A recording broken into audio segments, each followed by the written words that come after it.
پورے گاؤں میں وہ پاگل صرف ایک شکل کو جانتا ہے اور ایک نام کو جانتا ہے۔ وہ نام تو پکار نہیں سکتا تھا، کہتا میاں میاں میاں۔ یہ صرف ایک اس عاصم جمیل کو وہ جانتا ہے جو آج ہم سے رخصت ہو گیا، اور یہاں ہم بے بس ہیں اور اللہ کی تقدیر پر ہم راضی ہیں۔ اور السعید من وعظ بغیرہ، موت سے اپنی موت کو یاد کرنا چاہیے کہ ایک دن میرے اوپر بھی یہ آئے گا اور میرا بھی سانس نکلے گا اور زندگی کا دھاگا ٹوٹے گا۔ اس بچے نے وہ کام کیا علاقے میں جس کو میں اپنی تعریف نہ ہو جائے، یہ اللہ کی امانت تھی، اللہ نے اس کو اپنے پاس بلایا۔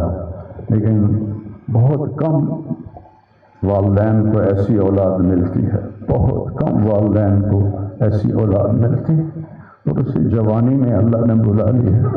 تو میں راضی ہوں، میرا سارا خاندان یہ راضی ہے، لیکن یہ رونا تو میرے بس میں نہیں۔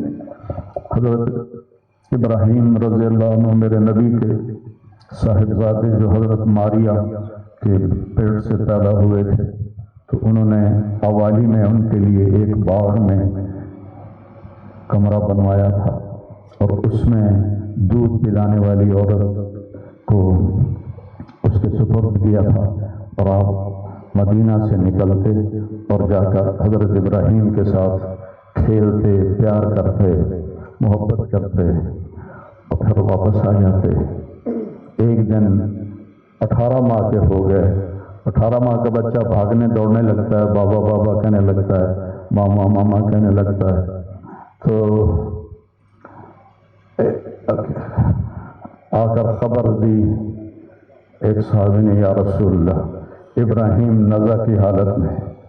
تو میرے نبی مجلس میں تھے، صحابہ تھے، آپ کو سب کچھ بھول گیا، اور آپ اتنی تیزی سے نکلے کہ آپ کی چادر نیچے گر رہی تھی، اور صحابہ پیچھے آپ کے بھاگ رہے تھے کہ اس چال کو وہ پکڑ نہیں پا رہے تھے۔ اور جو ہی آپ کمرے میں داخل ہوئے اور ابراہیم کو اپنی گود میں لیا، تو اس نے ایسے اپنے بابا کو دیکھا اور اس کی آنکھیں بند ہو گئی، تو میرے نبی زار و قطار رونے لگے اور فرمایا، العین تدمع والقلب یحزن ولا نقول الا بما رضی اللہ تعالی بنا، کہ ابراہیم بڑا دکھ دے کے جا رہے ہو، آنکھ اشک بار ہے اور دل زخمی ہے، لیکن ہم وہی کہیں گے جو اللہ کہتا ہے کہ ہم اللہ کی تقدیر پر راضی ہیں۔ جب ان کی تدفین کا وقت آیا تو آپ ان کی قبر میں اتر نہیں سکے غم کی وجہ سے، اتنا صدمہ تھا، آپ قبر کے کنارے بیٹھے ہوئے تھے اور کہنے لگے ابراہیم کو اتار، ابھی میں نے بھی کہنا ہے عاصم کو اتار، اور آپ کی آنکھوں سے پھر آنسو جاری ہو گئے۔ پھر آپ نے ایک جملہ اور فرمایا کہ ابراہیم اگر یہ مجھے پتہ نہ ہوتا کہ میں بھی تیرے پیچھے ہی آنے والا ہوں، جلدی آنے والا ہوں، تو میں اتنا غم کا اظہار کرتا کہ لوگ دیکھتے، لیکن میں بھی تیرے پیچھے ہی آ رہا ہوں، 6 مہینے بعد آپ کا بھی وصال ہو گیا۔ تو پھر واقعہ کربلا اتنی بڑی تسلی ہے پوری امت کے لیے کہ کسی نبی کی نسل پوری تحقیق کر دی جائے اور ان کے لاشوں پہ گھوڑے چلا دیے جائیں اور ان کے سر کاٹ کے نیزوں پہ چڑھا دیے جائیں۔ آخری وقت میں امام علی علیہ السلام نے، ایک بچہ بچ گیا تھا عبداللہ 2 سال کا، تو آپ نے فرمایا میرا بچہ مجھے ملا تھا، باپ بھی تو تھے نا، باپ بھی تھے۔ میرے باپ کو اچانک ہارٹ اٹیک ہوا، میری ایک بہن لاہور تھی، ایک فیصل آباد، کہتے کہتے مر گیا، میریاں دھیاں میں نو ملا دیو، میریاں دھیاں میں نو ملا دیو، دھیاں بیٹی کہتے ہیں مریو، نہیں پہنچ سکی، مر گئے۔ تو آپ نے کہا یہ معصوم بچہ ہے، اس کو کوئی کیا کہے گا؟ تو عبداللہ کو لایا گیا، اور آپ زخموں سے چور بیٹھے تھے، تو آپ نے عبداللہ کو اپنی گود میں بٹھایا اور ان کو پیار کیا، سر پہ بوسہ لیا، اور اس کو ایسے دیکھ رہے تھے کہ ادھر حرملہ بن موقد النار نے تاک کے تیر مارا، وہ تیر اوپر چلا جاتا، دائیں بائیں چلا جاتا، پر میرے رب کو ابھی اور امتحان منظور تو سیدھا یہاں آ کے لگا اور یہاں سے پار ہو گیا اور خون کا فوارہ ابلا۔ تو آپ نے اپنی ایسے لب میں لے کر یوں کیا، یا اللہ یہ تو راضی ہے تو میں بھی راضی ہوں، یہ تو اس گل پہ میرے اوپر راضی ہے تو میں بھی راضی ہوں، پر انہوں نے بدلہ تو ضرور لگی، اور خون اچھال دیا۔ اور پھر وہ بھی شہید ہوئے اور ان کے بیٹے بھی شہید ہوئے، ان کے بھتیجے بھی شہید ہوئے، ان کے 5 بھائی شہید ہوئے۔ تو بھائیو، بے شک وہ بڑی اونچی ذات تھے، پاکیزہ لوگ تھے، اللہ تعالیٰ کے محبوب مقرب لوگ تھے۔ ہم یہ آزمائش کبھی نہیں مانگتے، نہ ہی کبھی مانگنا۔ اللہ اولاد کے صدمے سے سب کو بچائے، اللہ اولاد کے صدمے سے سب کو بچائے۔ تو چھوٹے چھوٹے غم کے قابل نہیں ہیں، میرے اوپر تو بہت بڑا غم ہے۔ میں اللہ کا شکر گزار ہوں، اور یہ سارا مجمع دیکھ کے مجھے حوصلہ ہو گیا ہے کہ میرا بیٹا واقعی بہت نیک تھا، جس کے لیے اتنا مجمع اس کے لیے دعا کرنے آیا ہے۔ 40 آدمی جنازے میں ہوں اور میت کے لیے دعا کریں تو میرے نبی نے فرمایا اس کی بخشش ہو جاتی ہے، اور یہ تو ماشاءاللہ ہزاروں گنتی سے بھی باہر مجمع کھڑا ہوا ہے۔ میں آپ سب کا شکر گزار ہوں، اور میرے بھائی اس دن کی تیاری کر کے مرنا چاہیے۔ اگر اللہ راضی ہے تو اللہ کی قسم موت سے خوبصورت کوئی پیغام نہیں، موت سے خوبصورت کوئی پیغام نہیں، اور اگر اللہ ناراض ہے تو موت سے خوفناک کوئی پیغام نہیں ہے۔ اور یہ میرا بچہ یہ اللہ کی محبت میں ایسے تڑپتا تھا جیسے کسی کو کوئی زخم ہو جائے اور وہ تڑپتا ہے۔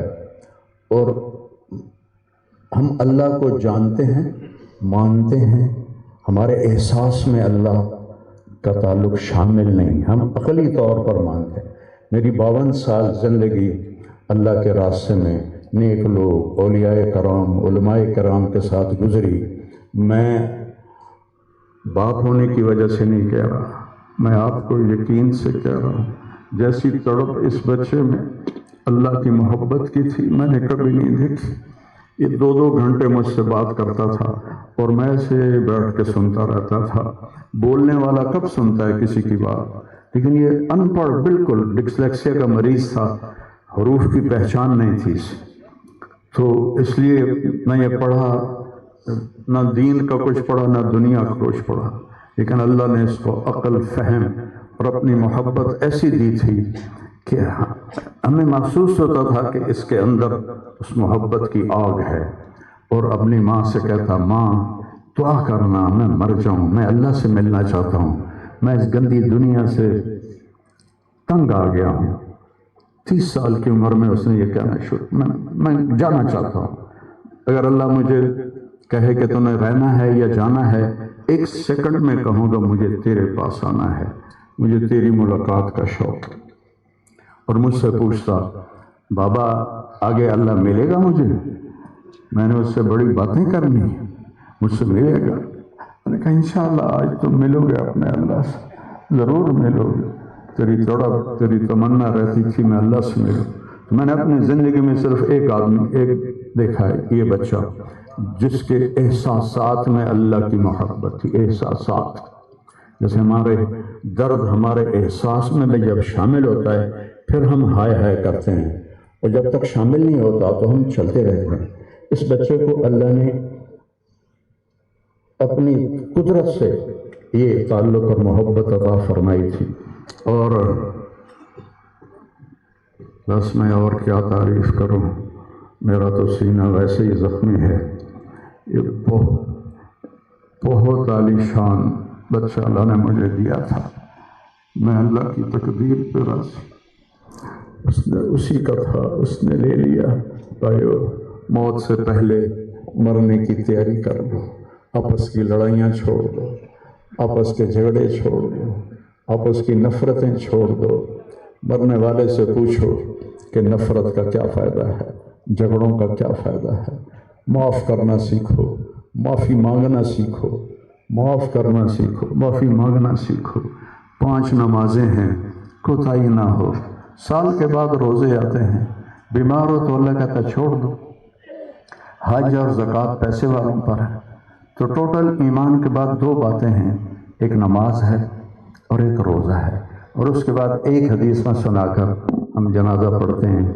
میرے نبی نے فرمایا 4 باتیں سیکھ لو مجھ سے. 4 اب پانچویں نہیں 4 انگوٹھا کر کے کہ 4 باتیں مجھ سے سیکھ لو تو پھر دنیا بھی تمہاری ہے آخرت بھی تمہاری. صدق و حدیث، ہمیشہ سچ بولنا، ہمیشہ سچ بولنا. آج نیت کرتے ہو؟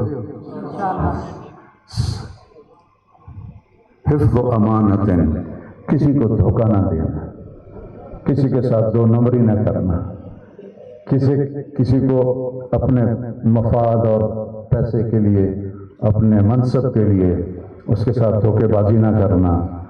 تیسری بات حسن و خلیقت، اپنے اخلاق اچھے رکھنا. گالی، غیبت، الزام تراشیاں، جھگڑے، یہ چھوڑ کے اچھے اخلاق والے بن جاؤ.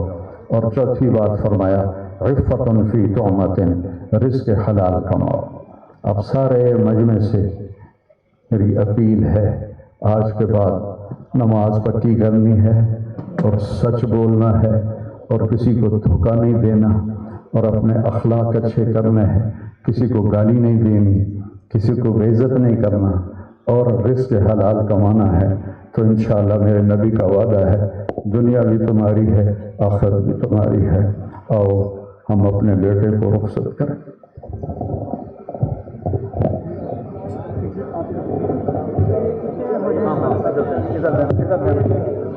اور انشاءاللہ سارے بھائی سن لیں، جمعرات کے دن 10 بجے ہم نے اپنے بچے کی قرآن خوانی، جس کو ختم شریف ہماری یہاں کے اس میں ماحول میں بولا جاتا ہے، تو جمعرات کو انشاءاللہ اس مسجد میں ہم اپنے بچے کے لیے قرآن خوانی اور دعا کا اہتمام کریں گے.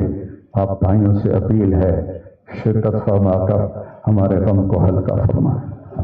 السلام علیکم.